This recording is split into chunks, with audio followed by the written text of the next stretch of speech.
Good afternoon, everyone, and welcome to the Institute of Directors and our focus on Net Zero Week. My name is Kirsty Maxey, and I'll be your host for this event. Just while we're waiting for everyone to join the event, please do feel free to introduce yourself and your business via the chat button. Let us know where you're dialing in from, and we've got people dialing in from businesses across the UK. So just a few more seconds and we'll begin.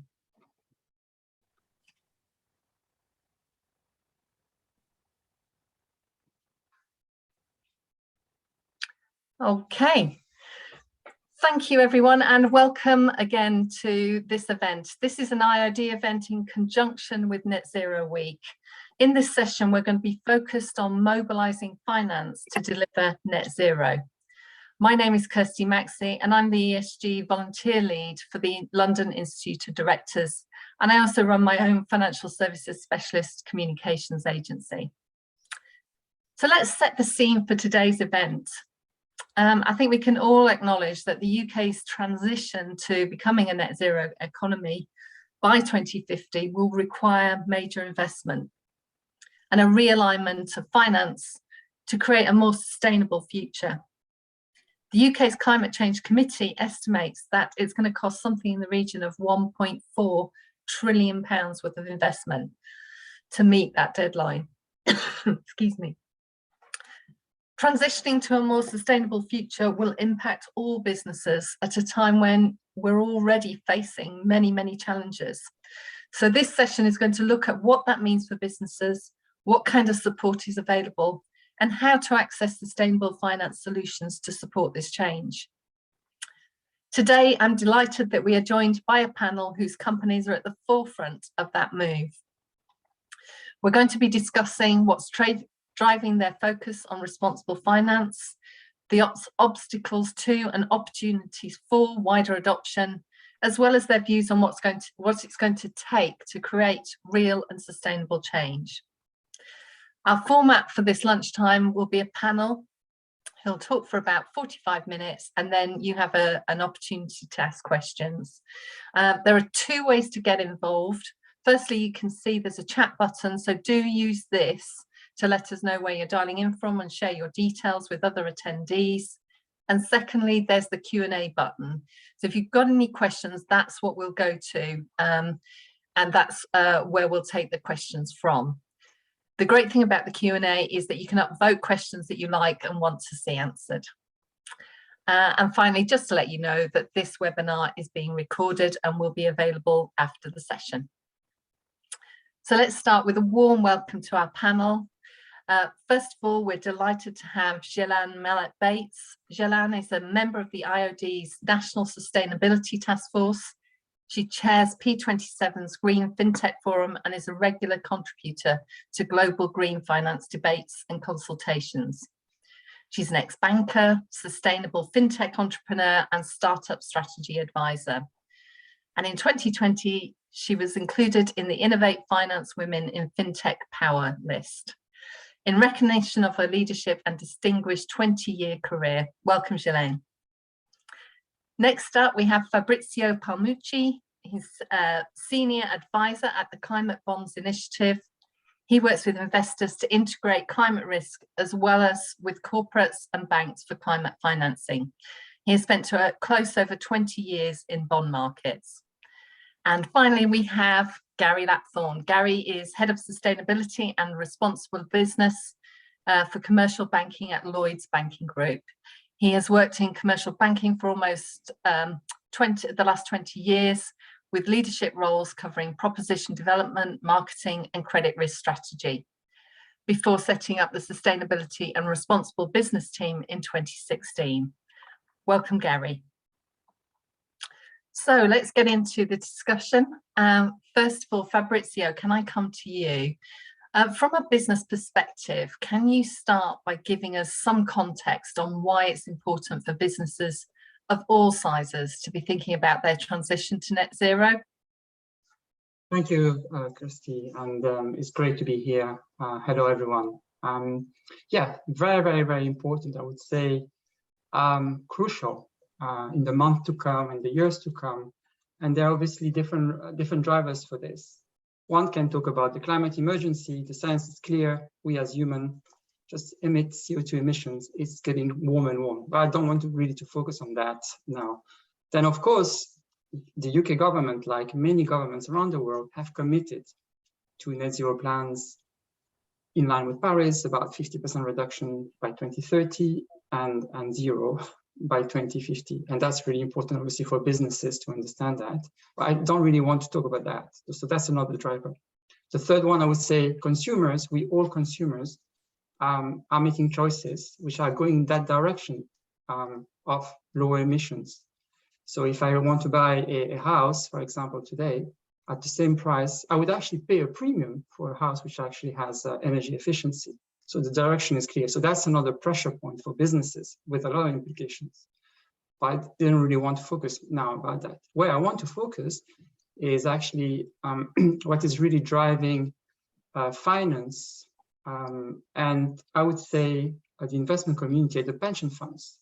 So pension funds manage big assets. And by the way, pension funds, my money, your money, money of everyone here, and are making some choices, very important choices. And what are they doing? So most of them in the UK and globally, they're making commitments to reduce emissions.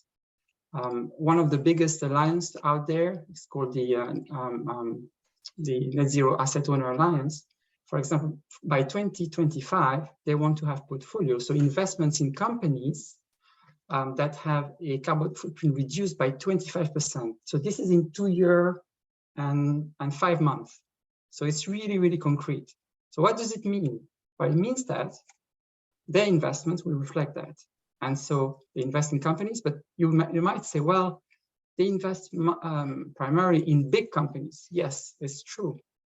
But those big companies have as well that pressure points, and they have to decarbonize themselves in their own activities. But not just that, more and more pressure is applied on decarbonizing the products they buy from the supply chain. So, and there you could argue from smaller businesses. And so they put pressure, and they will increasingly put pressure on those businesses to decarbonize. So to answer your question, well, it's crucial. It's actually, I would even say it's a question of survival for businesses, because that pressure point will come closer and closer to everyone. Yeah, I think, thank you, Fabrizio. I think we can all feel that pressure coming down the line. Certainly, we feel it in our business. Gary, I think you've got a slightly different perspective from a financial perspective.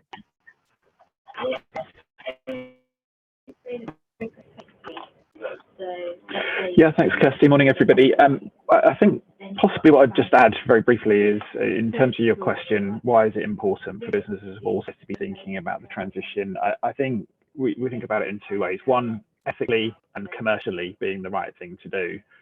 Ethically, because as WWF, we're first generation to properly know that we're destroying the planet and the last one that can do anything about it. So that's a pretty powerful driver. But commercially, I think from a business perspective, we all know there's massive change implied by the transition pathways to net zero. And that means that from a business perspective, there's risks and there's opportunities. The risks we know are often broken down into physical risks of climate change and other elements affecting options for a business, but also the transition risks of needing to adapt and respond to regulation, or reputational risks of being seen as a laggard or greenwashing. So there's lots of risks in this space, but also massive amounts of commercial opportunities to shape new markets, new technologies. You know, even just to use one example, to think just how big the market in the UK is going to be to retrofit our homes with better energy efficiency, energy generation. So risks, opportunities, ethical and commercial. That's the way that I would think about it. Thank you, Gary. That's a great summary. So just moving on to the next question. I think there is a growing interest from financial institutions in investing in sustainable projects. But what does that mean for businesses across the economy? Janine, can I come to you first on this one? Yeah, sure. So I guess with my financial hat on, as a lot of us have seen and we're aware, there's definitely been a growth in interest in sustainable investing, away from just the traditional institutional high net worth individual sphere into retail as well. And actually the Global Sustainable Investment Alliance, so they put out a biennial report, the last one was in 2020, shows that a global increase of assets under management into sustainability focused investments of 15% from the years prior. And I think the message really is, from different ways, that thinking about only profit gives also the impression to those who are outside that there is, I think, fundamentally a governance issue at heart, because if you think about E, S, and G, so that then has ramifications for your decisions, your strategic directions, your team morale, your interactions with potential partners, your qualification as well. If, depending where you are in the business sphere, how big or small are you, your qualification of investors, and all that kind of thing. So generally, for those businesses out there, amongst our audience, the trend is basically, you want to be greener because that's also what investors are caring about. So I work predominantly with the startup sphere, but this is, transferable to others as well.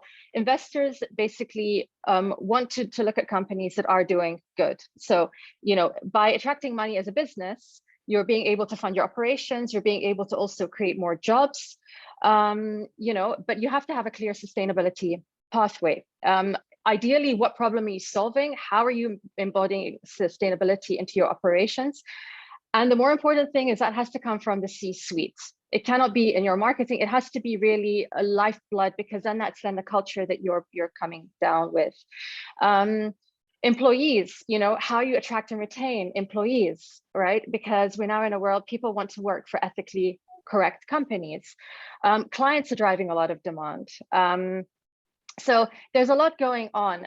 What I would suggest, a good place to start for those based in the UK, there's the Better Business Act, which is not an obligation. It's not like a mandatory legal obligation, but it gives an idea of above and beyond fiduciary financial shareholder duty to doing right and extending responsibility as a business to society, the society within which they operate. So when we think about shareholders, it's not just your financial shareholders in your company, but it's all stakeholders and the community within which you operate.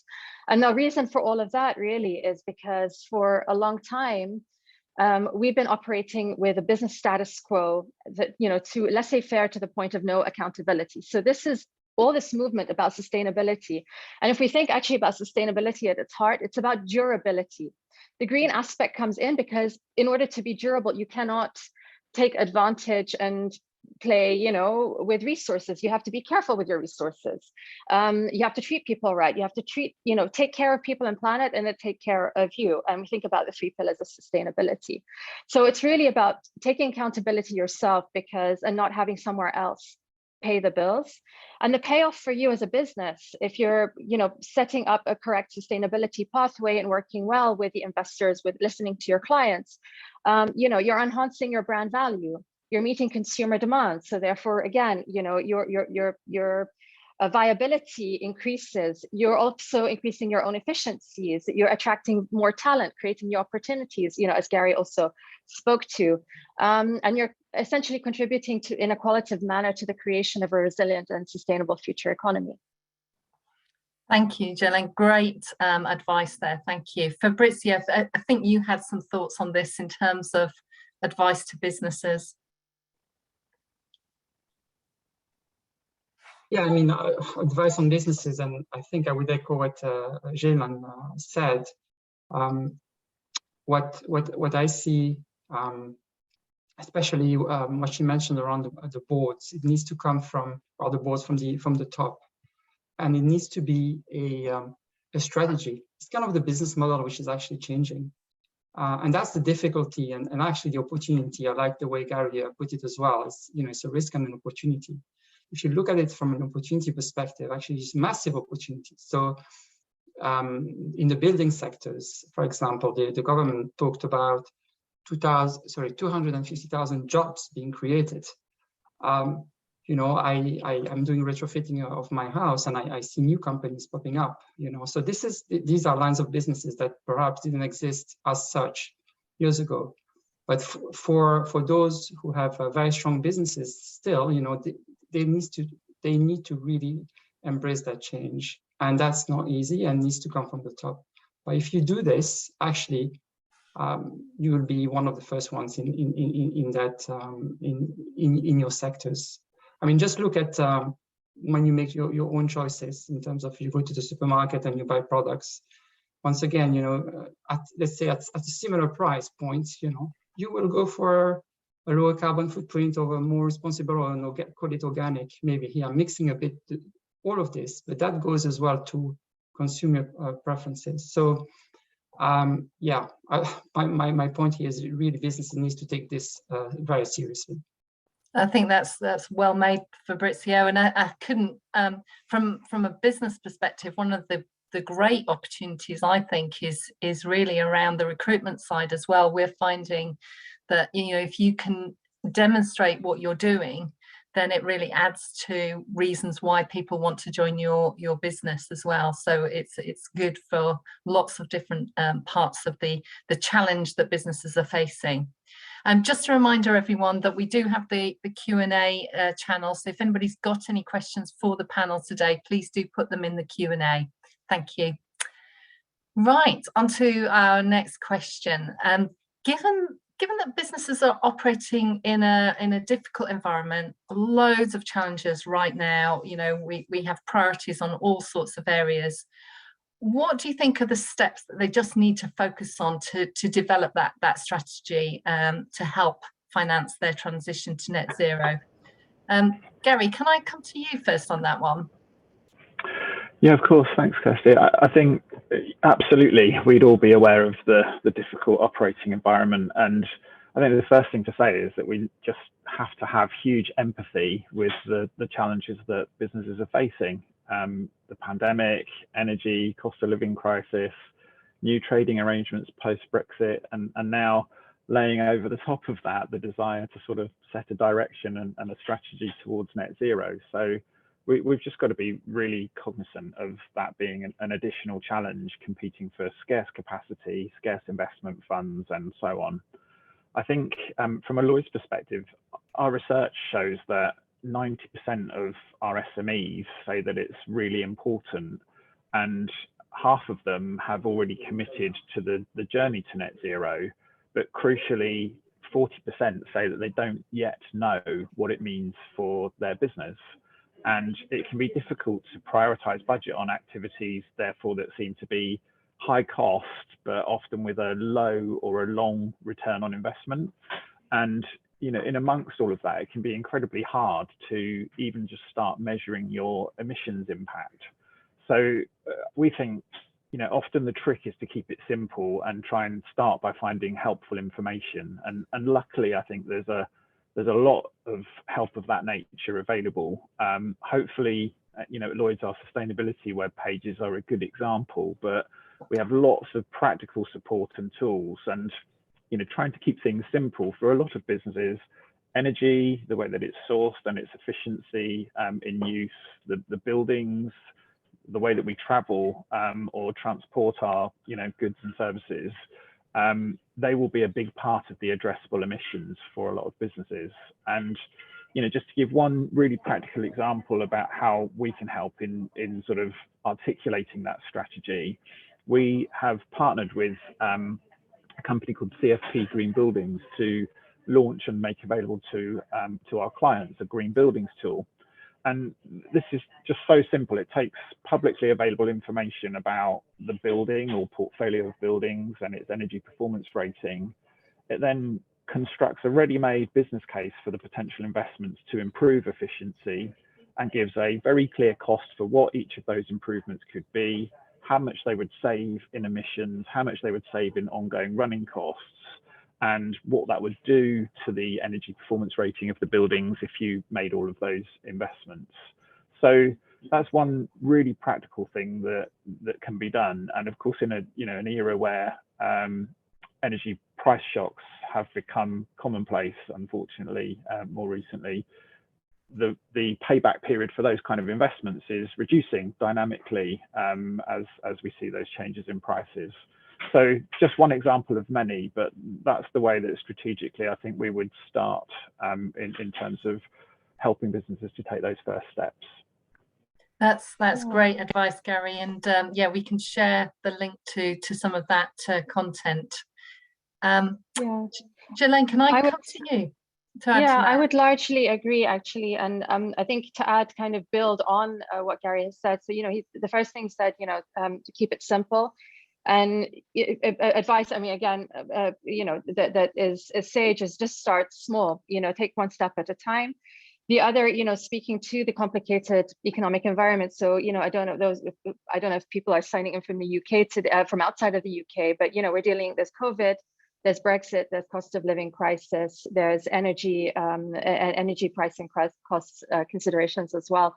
So again, to Gary's point, and I build on, is looking at where there are operational efficiencies that can be made, because those are already cost cuts in areas that can be help with carbon emission reductions, and sometimes as well in other operational areas, whether it's energy or otherwise, it's really getting rid of those things where there's no value add in your costs.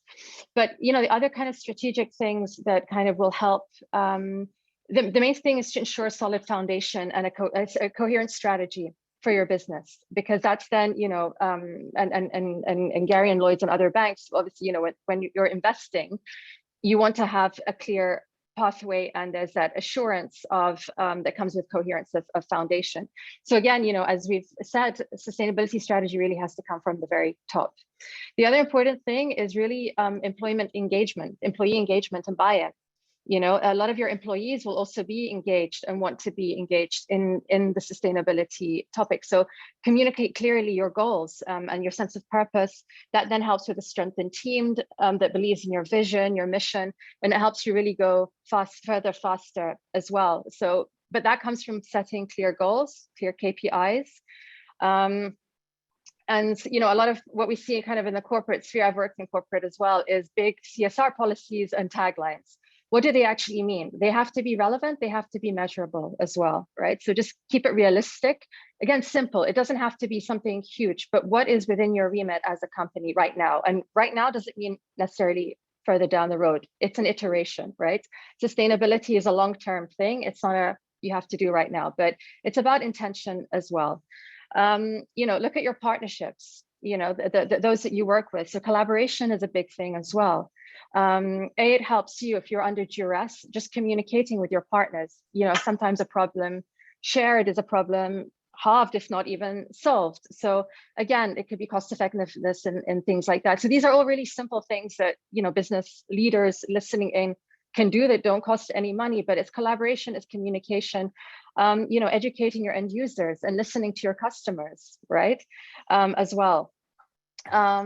And really, just, going as well. I think the main thing that I would say is you have your short-term goals, but also your long-term vision. And your short-term goals have to fit in your long-term vision, but you have to have a long-term. So do away with short-termism, I guess.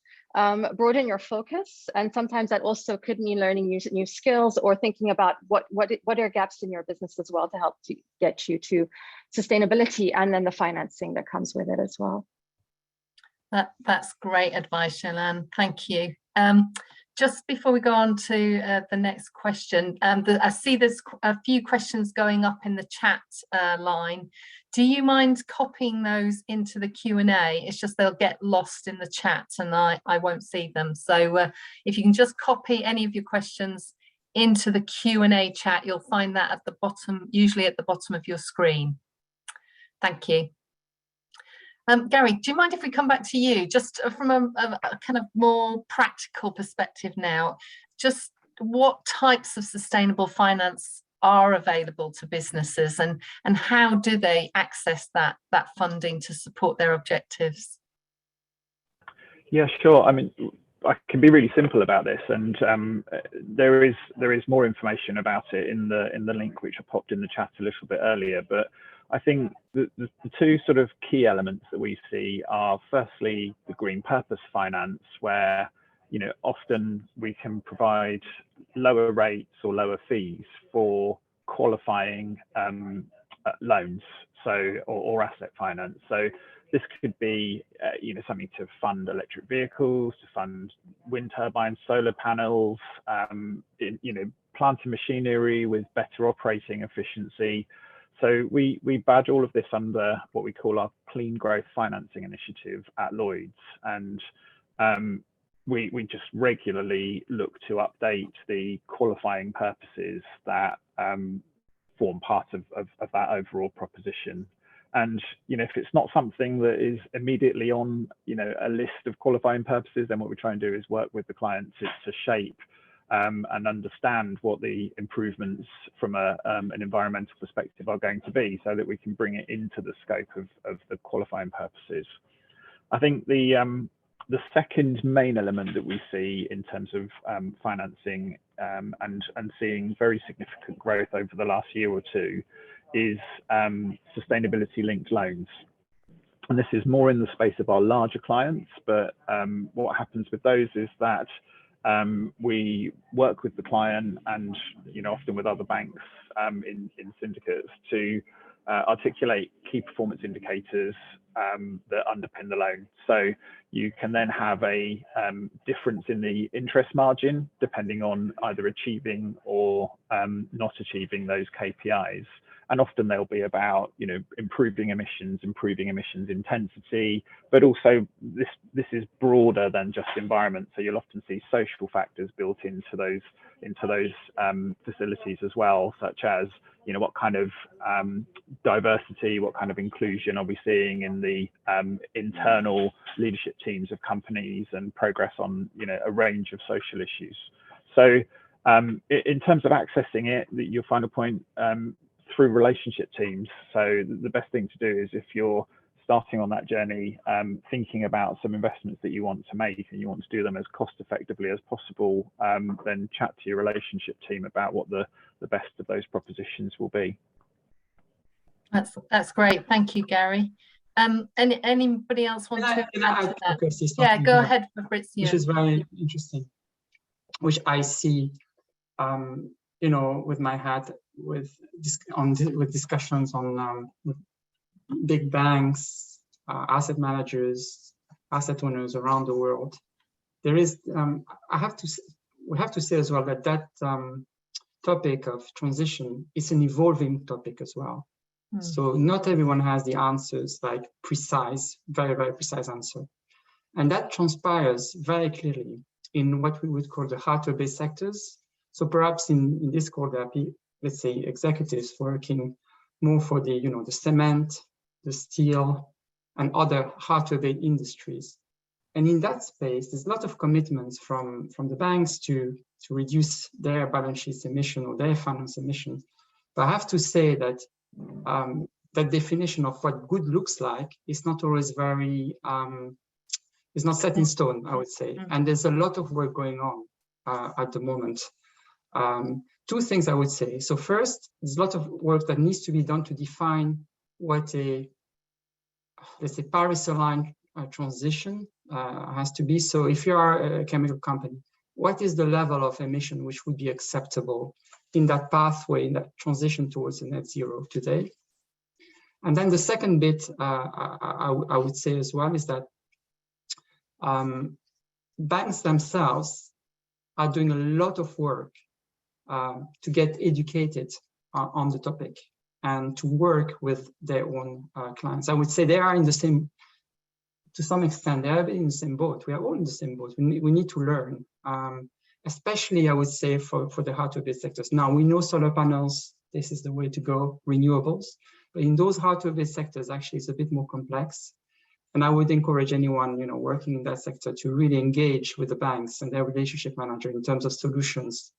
But then we are starting to think about cutting-edge solutions to effectively transition. Yeah, I couldn't agree more with that point, Fabrizio. It's we found in the early stages of our strategy that our people were just as intimidated by fast-moving, broad, scary topics as was expressed in the research that I was mentioning earlier with our clients. And so investing in a good partnership with the University of Cambridge Institute for Sustainability Leadership to help train and get people feeling more confident and more fluent to engage with their clients was a real cornerstone of that. So yeah, really agree with your point. In terms of cutting edge, no, it's okay. We're all a passionate bunch here. So I think just to kind of very briefly add to Fabrizio's cutting edge, if you are actually in a high polluting sector as well, the kind of the new and growing area, which is to be seen as long as it's not greenwashed, but is carbon emissions trading as well. So there are offsets, but that's the problem with that, though, is that you don't have, if you're looking at a global basis, and if you're a global player, you don't have consistency across different jurisdictions in terms of, or alignments in terms of rules or play. But that's a new area that's also emerging for the higher polluting space. And then for those who are also, there's a voluntary market. So there's a regulated market for those who, that is kind of set in stone by governments and the regulators. And then you've got the voluntary market as well. So that's kind of a new up and coming as well space to watch. But if you're in a high polluting, then that's an area as well where financing could potentially as well be a leeway through that. Good option. Yeah, thank you. Really good point. And just to pick up on something Gary mentioned, the in terms of training, I can absolutely back up the point on the Cambridge University course. It's really easy to access. It doesn't take up too much time or too much money, and it's really accessible for anybody on your team. So a bit of a plug for them. Okay, thanks, guys. So in terms of, just want to come back to you, Jelan, in terms of fintech, you've had a lot of involvement with fintech companies. What do you think the role is for fintech in terms of helping businesses to achieve their goals? So fintech, and we use the term kind of broadly, so I guess tech in general, because not everybody listening in necessarily is in the financial space, but tech really has got its collaboration. So when I look, I worked in corporate and I worked as a fintech startup as well. And collaboration, I think, is a very, very important thing. Number one, in the corporate sphere, we're dealing with archaic infrastructure. So anybody currently sitting in a large institution can well relate. Time to get decisions made is really a long time. If you're different departments, you're competing for budget, what is a priority, that kind of thing, and costs. And also kind of, you're bringing in new tools. You're not reinventing the wheel by trying to create solutions that already exist on the market. Those of us who've come into the sphere, kind of, we're crazy enough to take the risk of going down the fintech and the startup sphere, but it's also, we've identified pain points, right? And it's not necessarily easy if you're sitting within a large institution to have the resources to do that.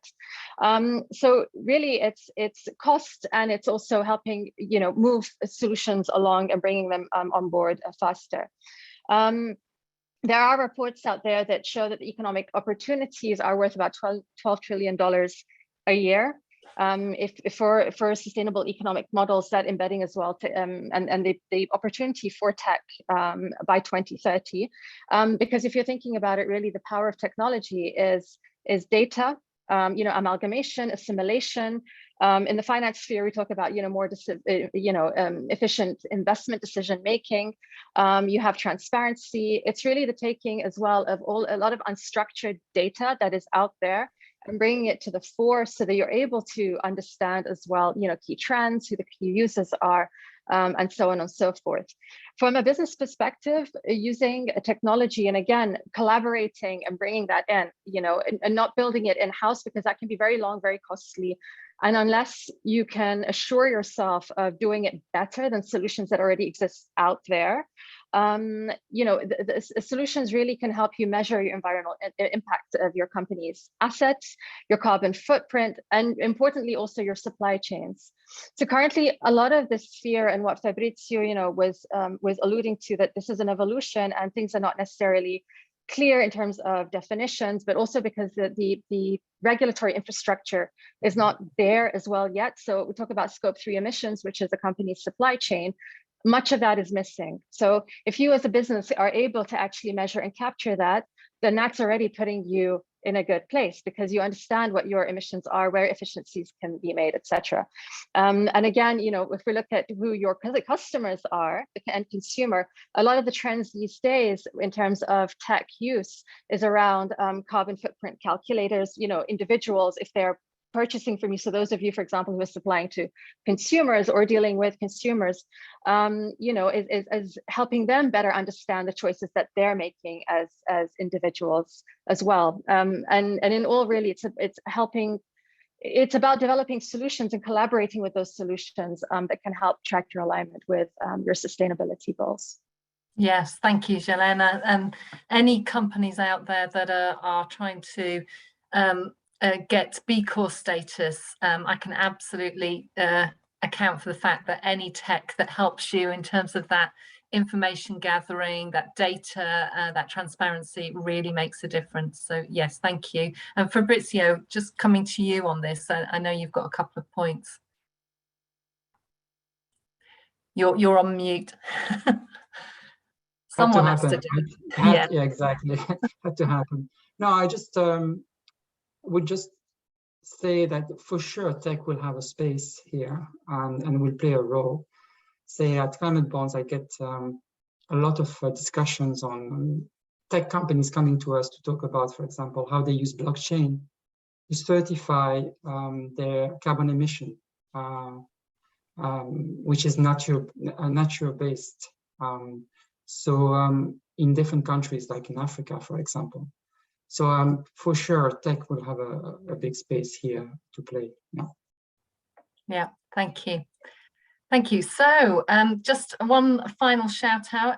Anybody got any questions, please do put them in the Q&A channel at the bottom of your screen. Before we go to our final question of the day, to all of you actually, there's so many things, so many brilliant pieces of advice that you've given to everybody today. But if you're a company sitting there right now going, we need to put this on the agenda, they're considering what finance they might need, what sustainability journey they might need to go on right now. What's the one piece of advice that you would give to them? Fabrizio, do you want to go first on this one? Yeah, very simply, just imagine how your business is going to be in 10 years and 5 years from now. Just try to think about the future and how you think your business will be. And from there, I think should come quite clear what your action plan should be. That's great. Thank you, Fabrizio. And Jelena? I would agree with Fabrizio. I would also say that really sustainability shouldn't be looked at as being as an end goal. So it's a journey and it's an embodied spirit and it's always ongoing and it's something that you continue maintaining. So really, whatever the financing options, there are a lot out there that Gary mentioned a number of them. What is right for you as a business at any given time really depends on the nature of your business, where you're currently at. But just keeping things simple, and not stretching yourself as a business, especially given current climate. So again, sustainability of the option that you choose to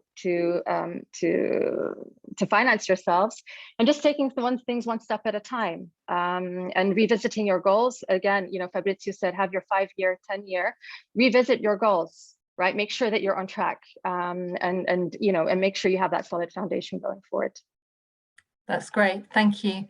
And finally, Gary, one piece of advice.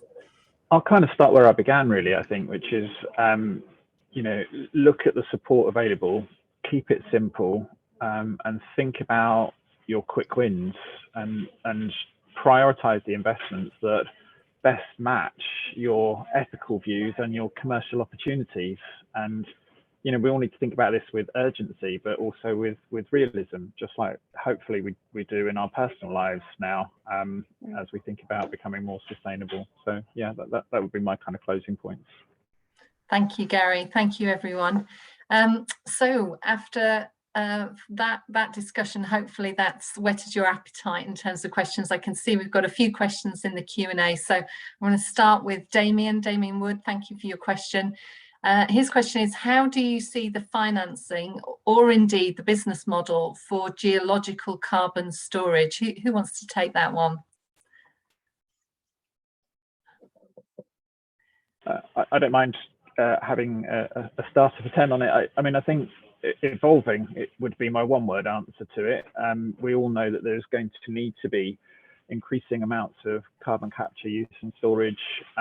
We need to continue to better understand that, and we need to support it, as it's undoubtedly going to be a key element of the transition pathways, not just in our power sector, but in relation to many other sectors as well. So definitely something that we're open to considering. Yeah, I would reiterate that. I'd say look to the insurance industry as well, because a lot of what they have to insure the risks that are coming from these things. So, I'm getting more involved in terms of nature capital related as well conversations. And again, it's, as Gary said, it's an evolution. But I would say the insurance sector is a good place to look at as well and start. Great, thank you. Fabrizio, anything? No, on my side, I think when we're talking about, this is an evolution. We need technology. I mentioned blockchain, but I meant as well, things like carbon capture. We know that probably is going to be part of the solution, but commercially at the moment, there are plenty of pilots everywhere in the world, but I'm not seeing this being commercially viable at scale yet. But that's one of the technologies actually that we probably would need.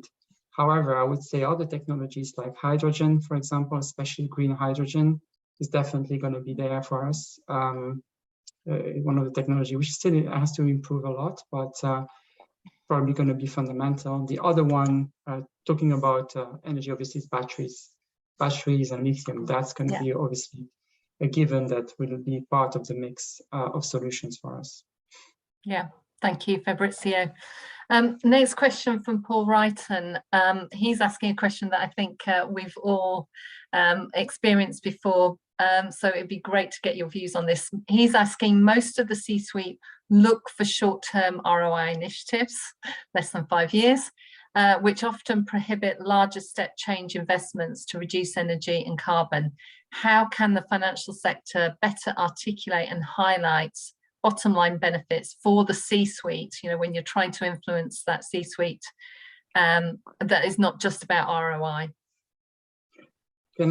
Perhaps I can, if it's okay, I can take one part of it, and perhaps Gary can take the banking side of it. But I think that's quite key. I mean, and in fact, with the IOD and the Sustainability Task Force, we're really keen to work with C-suite and directors to have a better understanding of sustainability and what can be done. I think, because here the question is the 5 years, but of course, as we discussed, sustainability, to be just sustainability is not a 5-year thing, right? It's a long-term thing. So I think in the C-suite, there needs to be some skills, competencies, and some champions of that concept.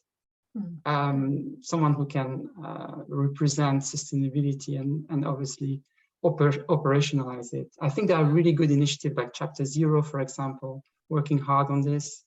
But that's something that I'm personally very keen to work on as well. In the task force, we are working on educational material as well for C-suite directors actually to understand sustainability a bit better and really help them to embed that in the strategy.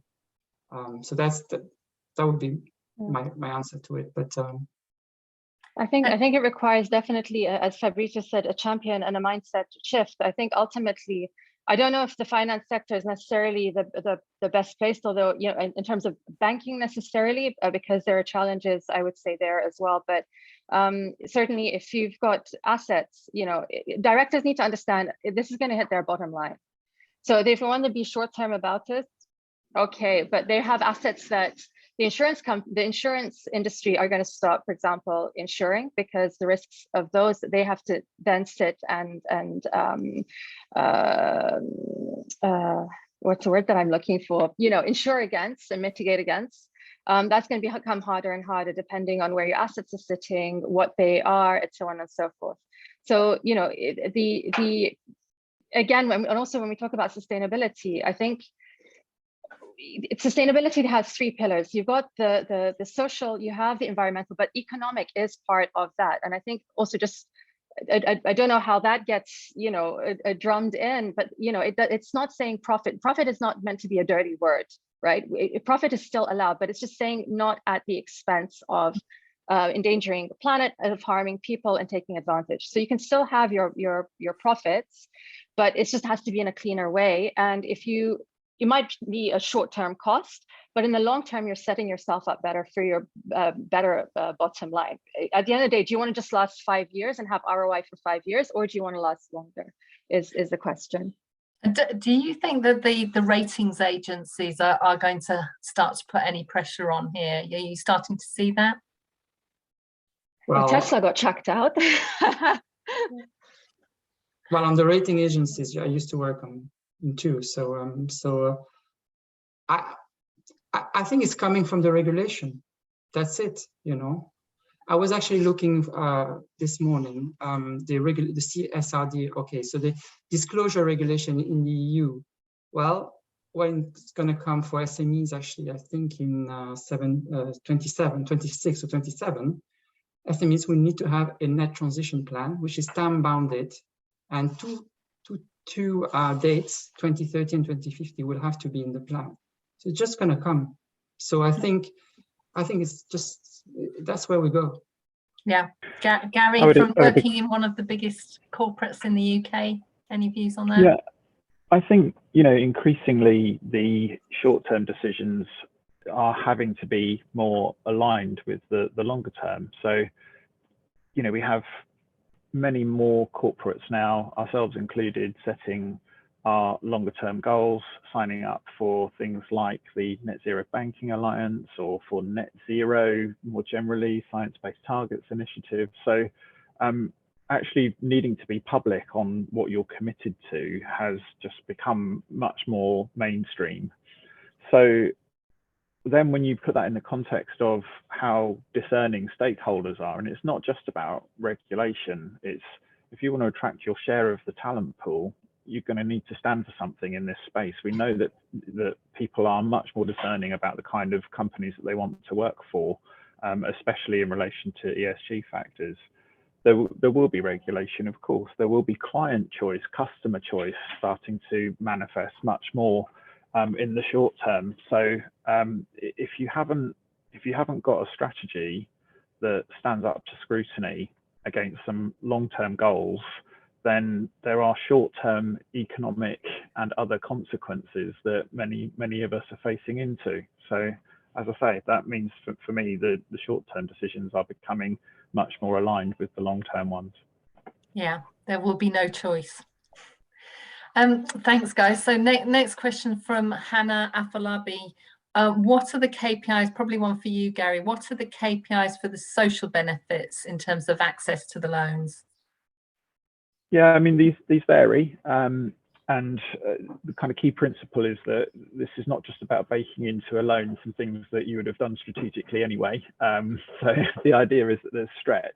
So you're looking at what social impact can your company have, and can you link to the facility that's in question. But often we do see, so regularly we will see gender diversity as a KPI, sometimes gender pay gap or ethnicity pay gaps, making sure that we're not doing harm in terms of leaving people behind, even right through to making sure that operations are safe and secure so that you're not having accidents, so there's a really broad range of social KPIs that we've seen brought into these facilities, and I expect that to continue. It needs to be really tailored to the influence of the company concerned.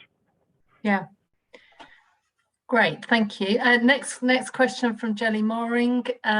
Do you have financial schemes or support for SMEs delivering net zero or low carbon products or services in the global south?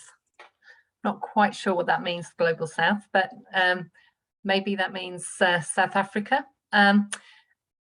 We've been trying to get funding or investment for a partner delivering low carbon housing in the Sahel region. Oh, there we go.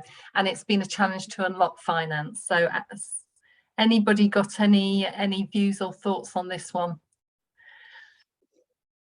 trying to access funding in southern countries? Yeah, it's a difficult one. We all know that southern countries, the global south, will be on the receiving end of climate change, not in a nice way. But we all know as well that they have less means than we do.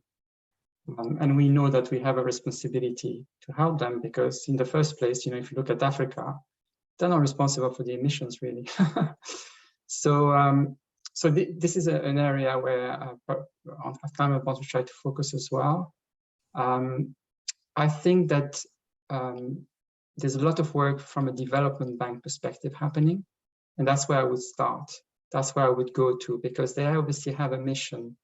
And the UK is, for example, obviously investing as well in those types of, through their own its own agencies into these types of projects. But it's not enough. So this is something to work on. But I would say that development banks have a big role to play here, and they are taking some steps. Yeah, thank you, Fabrizio. Next question up from Annie Mafula. Within the policy environment, do you think the UK government is doing enough to help industry overcome the challenges of implementing decarbonisation projects? That's part of the question. The second part is funding is one challenge. Is there the right balance of public investment to improve private investment confidence?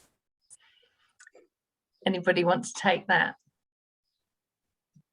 I don't mind starting. I mean, I think the honest answer is there's always more that needs to be done and can be done. And I think if we look at the perspective that many businesses are taking, what you're really looking for is a bit more certainty to help with these decisions that need to be taken in relatively short term. So if I'm thinking about making some investments in improving the energy efficiency of my buildings, it's pretty helpful if I could understand whether there's likely to be some incentives that could help me to make those more efficiently, or some penalties if I don't get them done by a point in time. And a lot of that is known, but there's always the unknown in that space. And it kind of varies by sector as well. I think if we think about the agriculture sector at the moment, a massive change in the subsidy regime is upon us, and actually trying to understand what, with some more certainty, what that implies for the change in business model that as a farmer you need to face into would be helpful. But I think lots has been done, but it's just going to be a fact that in the transition pathways, the demand will always be there for more policy support.